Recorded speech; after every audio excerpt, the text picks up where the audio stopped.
Vamos a meternos con a quién convocamos, porque es un tema muy delicado y de actualidad, pero yo quiero enfocarlo en la prevención, en cómo estar alertas, en cómo resolver y trabajar para no tener que después estar en esta situación en la que estamos transitando. Marcelo Mandri es presidente de la Asociación Civil Red Argentina de Suicidología. Tengo entendido que es suicidólogo y también negociador. Marcelo, ¿cómo estás? Daniel te saluda aquí en FM de la Costa. ¿Cómo te va?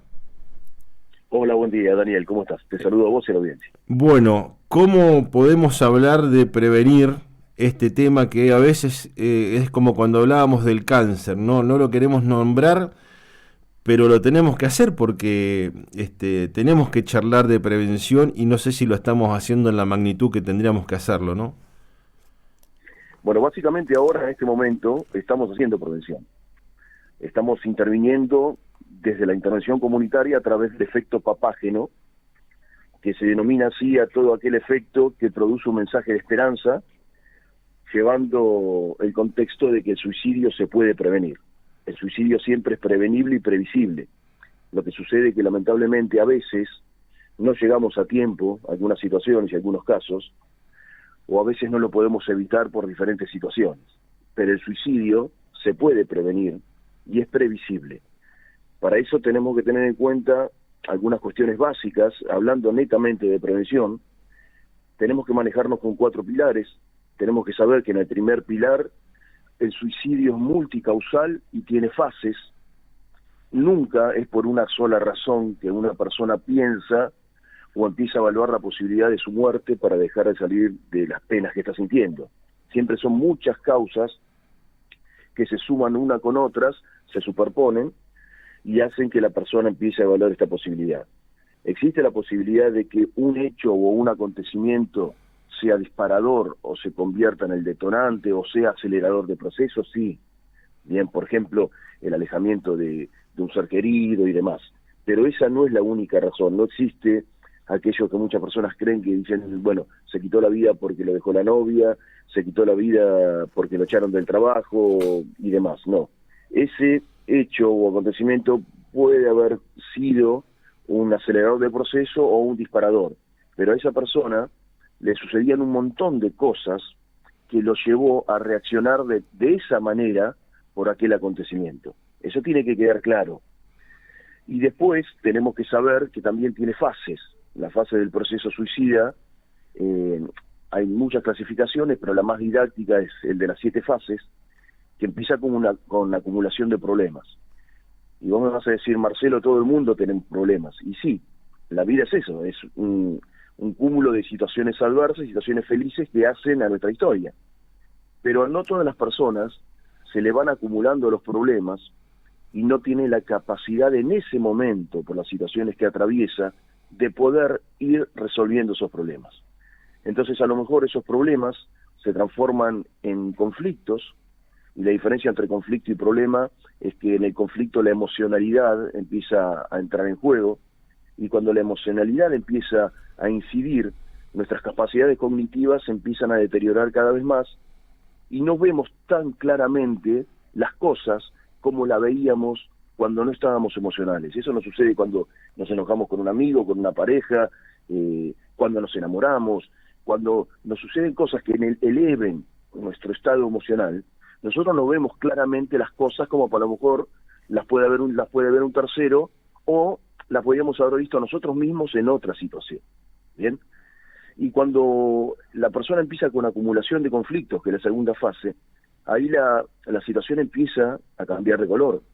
Porque inicialmente a lo mejor un problema económico, que vos lo podés resolver de muchas maneras, cuando ese problema económico empieza a incidir en lo emocional, que a vos la falta de dinero, por ejemplo, no te deja alimentar bien a tus hijos empiezan a sufrir consecuencias por eso, vos empezás a pensar que tu rol como encargado o tutor de tus hijos no lo estás cumpliendo como lo deberías cumplir, y te empieza a afectar, y esa acumulación de conflictos a lo mejor puede hacer que la persona avance a la tercera fase y entra en crisis.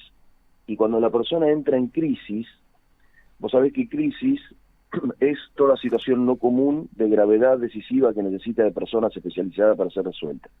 Y es un periodo de tiempo, es un periodo, la crisis no es perpetua, es un periodo de tiempo donde todo lo que sucede está fuera de control, excepto las acciones de las personas especializadas que puedan intervenir para resolver esa crisis.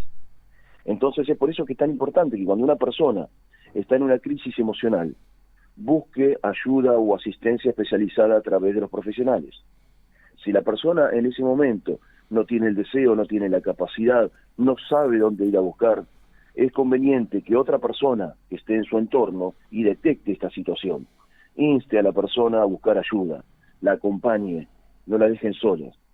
Y si la persona en ese momento no recibe ningún tipo de asistencia, eventualmente puede avanzar a la cuarta fase, y ahí yo les voy a pedir que todos los oyentes, inclusive ustedes, los que están en el estudio, hagamos un ejercicio mental, porque a lo mejor a veces nos pasó, porque también es falso creer que la problemática suicida o la conducta suicida es algo únicamente para algunas personas. Eventualmente a cualquier persona le puede pasar de empezar a pensar que no tiene sentido seguir haciendo fuerza. Y vos sabés que la cuarta fase es cuando la persona empieza a creer realmente eso, que no tiene sentido seguir haciendo fuerza porque hace fuerza y todo le sale mal. Y trata de hacer las cosas bien y las cosas no salen bien. Y empieza a creer que es una carga inclusive hasta para los demás. Y empieza a pensar que si yo soy una carga para los demás y todo me sale mal y no tiene sentido seguir haciendo fuerza, ¿qué sentido tiene seguir estando? Y ahí es cuando la persona puede avanzar a la fase 5 y empieza a creer, y si yo no estoy, ¿de qué manera no estaría? Y lamentablemente puede, no necesariamente tiene que ser así, pero puede empezar a idear un plan de qué manera lo haría, cuándo lo haría, cómo lo haría, dónde lo haría. Y si la persona continúa en esta fase y no tiene ningún tipo de asistencia, a lo mejor puede llegar a una tentativa de suicidio y tratar de lograr ese plan. Se puede intervenir antes, sí, conociendo las fases, detectando a lo mejor que una persona está transitando por una situación. No está mal decirle, te noto raro, te noto rara, ¿querés que charlemos? Y dejar que la persona hable. Y ahí, en esas situaciones es cuando nosotros nos tenemos que despojar de un montón de mitos, que básicamente los mitos son esta segunda pata que yo te estaba hablando. Hay muchas creencias que las personas tienen incorporadas a las comunidades, dan como ciertas y que en realidad no lo son. Como por ejemplo que el suicidio se produce sin previo aviso. Eso es falso. Las personas que piensan en el suicidio siempre lo manifiestan de alguna manera. Vos sabés que de 10 personas que se quitan la vida, 9 personas lo han manifestado claramente antes de cometer el acto, y una lo ha dejado entrever. Entonces, de alguna manera, todas las personas lo comunican, de manera explícita o implícita. Después otro mito es, las personas están decididas a morir. Una persona que piensa en el suicidio ya está decidida a morir y lo va a hacer indefectiblemente. Eso no es así. La persona que está pensando en terminar con su vida para dejar de sufrir, no quiere morir. Lo que no quiere es vivir de la manera que está viviendo. Lo que pasa es que en esa situación, a través de las distintas situaciones que está transitando, que le generan tanta pena, no puede ver otra alternativa. Y muchas veces es bueno acompañar a la persona y acompañarla a que ella pueda ver que hay otras alternativas, que nunca terminar con nuestra vida es la mejor alternativa. Después, todos los suicidas son enfermos mentales, es otro mito, eso es falso. No necesariamente una persona que esté transitando ideación suicida tiene que tener un problema mental. No es así.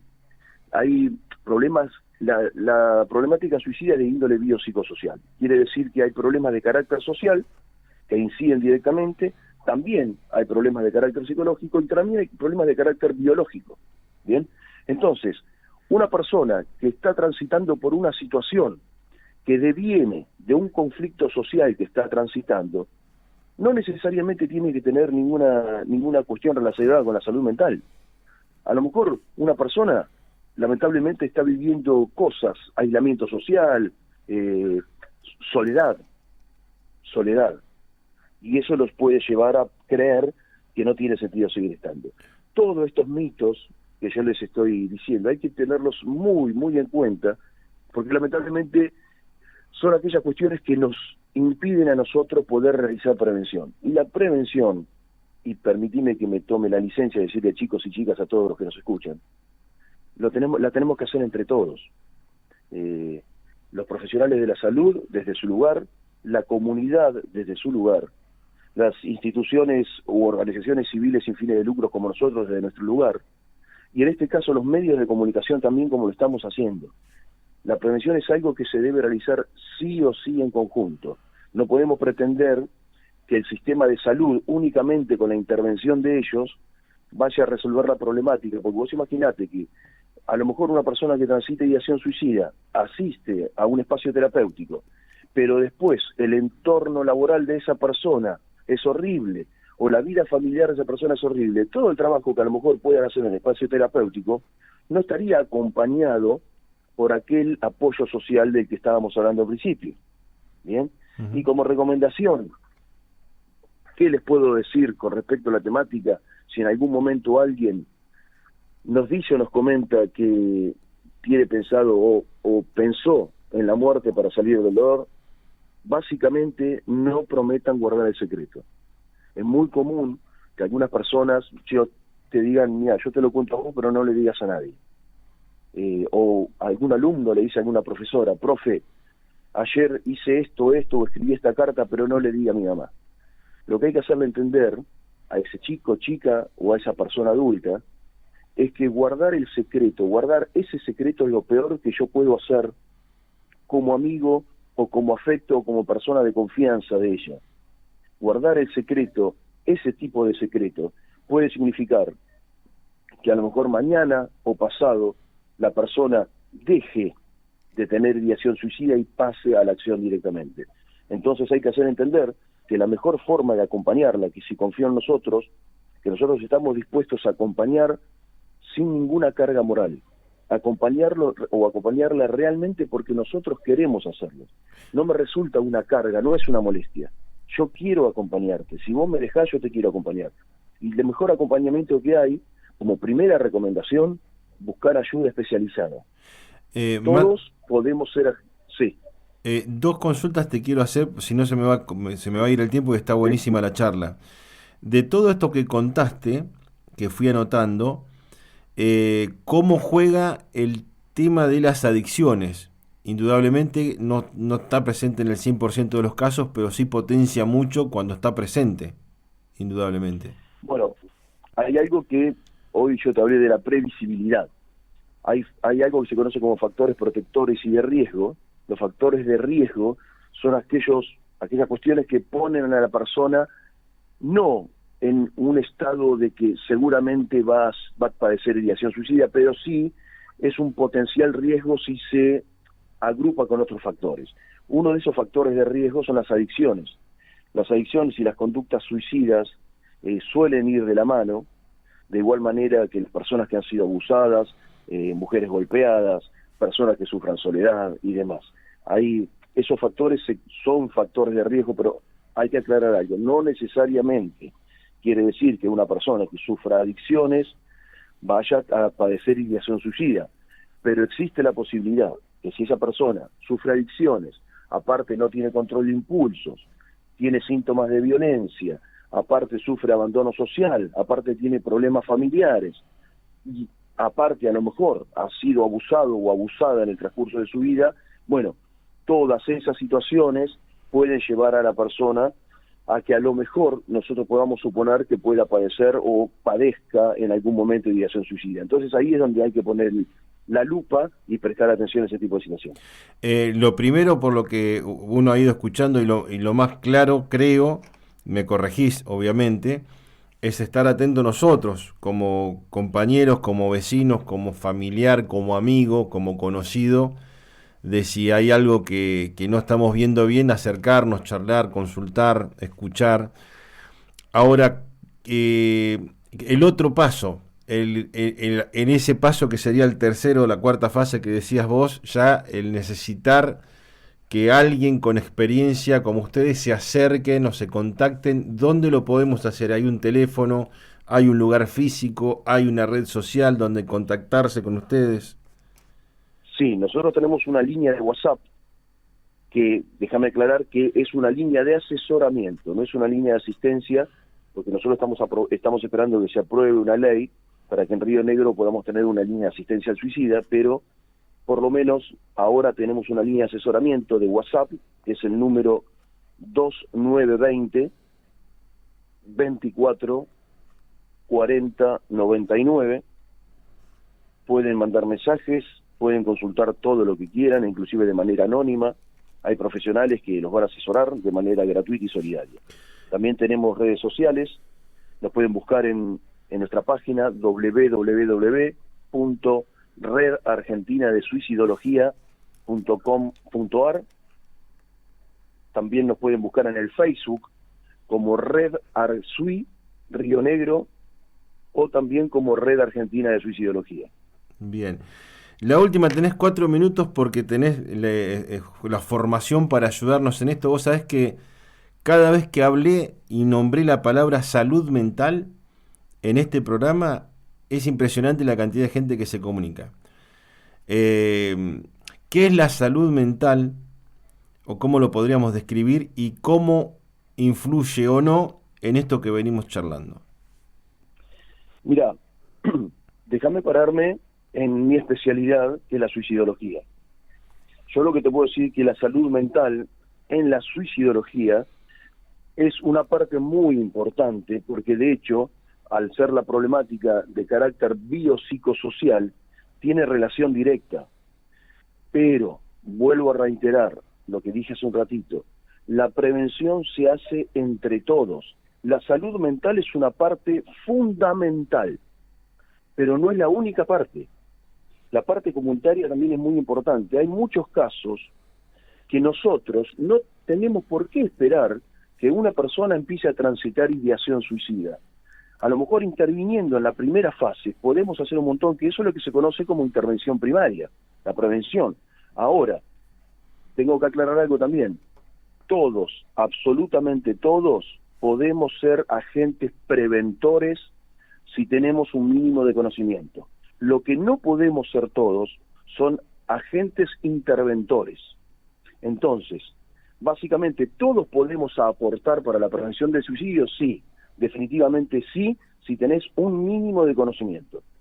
Ahora, ¿todos podemos intervenir? No. Es por eso que la recomendación número 1, cuando se encuentren con alguna situación de que a lo mejor puedan intuir, no es necesario que ustedes estén seguros, si a lo mejor se les despierta la duda, intuyen una situación media rara, pregúntenle a la persona qué le está pasando o búsquennos y vamos a tratar de asistir a esa persona. Es fundamental que todos nos comprometamos.